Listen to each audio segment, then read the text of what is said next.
ખાતે નર્મદા નિગમની બેદરકારી સામે આવી। પાટણ જિલ્લાના સુરકા ગામ ખાતે આવેલ નર્મદા નિગમની કેનાલની સાફ સફાઈ ન થવાના કારણે ખેડૂતો પરેશાન। 10 દિવસથી નર્મદા નિગમની કેનાલમાં સફાઈ ન થતા કેનાલની અંદર વારંવાર પાણી કેનાલમાંથી વેડફાઈ જઈ ખેતરોમાં મોટા પાયે નુકસાન થતું હોવાથી ખેડૂતોની માંગ ઉઠવા પામી છે કે તાત્કાલિક ધોરણે નર્મદા નિગમની કેનાલની સાફ સફાઈ કરવામાં આવે અથવા તો કેનાલ બંધ કરવામાં આવે તેવી રાધનપુર તાલુકાના સુરકા ગામના ખેડૂતોની માંગણી ઉઠવા પામી છે। કેનાલમાં સફાઈ ન થતા હોવાથી ખેડૂતોને નુકસાન થતું હોવાથી ખેડૂતોની માંગ ઉઠવા પામી છે।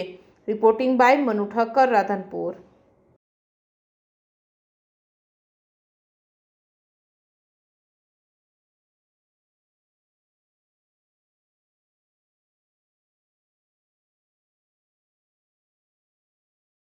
રાધનપુર તાલુકાનું સુરકા ગામ આ કેનાલ છેલ્લા 10 વર્ષથી આવેલી છે। તેમાં વારંવાર પાણી છોડવામાં આવે છે। પાણી છોડવામાં આવે તે બરાબર છે, પણ કેનાલની સફાઈ કામ 10 વર્ષથી કરવામાં આવતું નથી। કાં કેનાલની સફાઈ કરીને પાણી છોડે, કાં કેનાલનું પાણી બંધ કરવામાં આવે। વારંવાર ખેડૂતને કેનાલ સફાઈ કરેલ નહીં, કેનાલ ઉભરાઈને ખેડૂતનો પાક બગાડે છે। ઘઉં, મકાઈ તે પાણી વારંવાર ભરાઈ જાય છે અને પાક નિષ્ફળ જાય। શું નામ છે તમારું? માનસિંહભાઈ।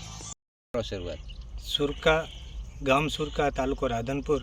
અને આ છેલ્લા 10 વર્ષથી આ માઇનોર કેનાલ બનાવેલી છે, બરાબર।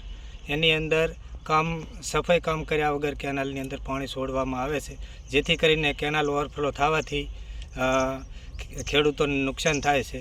અને આ ખેતરની અંદર 2 થી 3 વાર કેનાલનું તૂટવાથી, ગાબડું પડવાથી પાક નિષ્ફળ થયેલ છે, જેથી કરી વારંવાર રજૂઆત કરવા છતાં પણ આ કેનાલને રિપેરિંગ કામ કરતા નથી અને રિપેરિંગ કર્યા સિવાય પાણી છોડી દેવામાં આવે છે।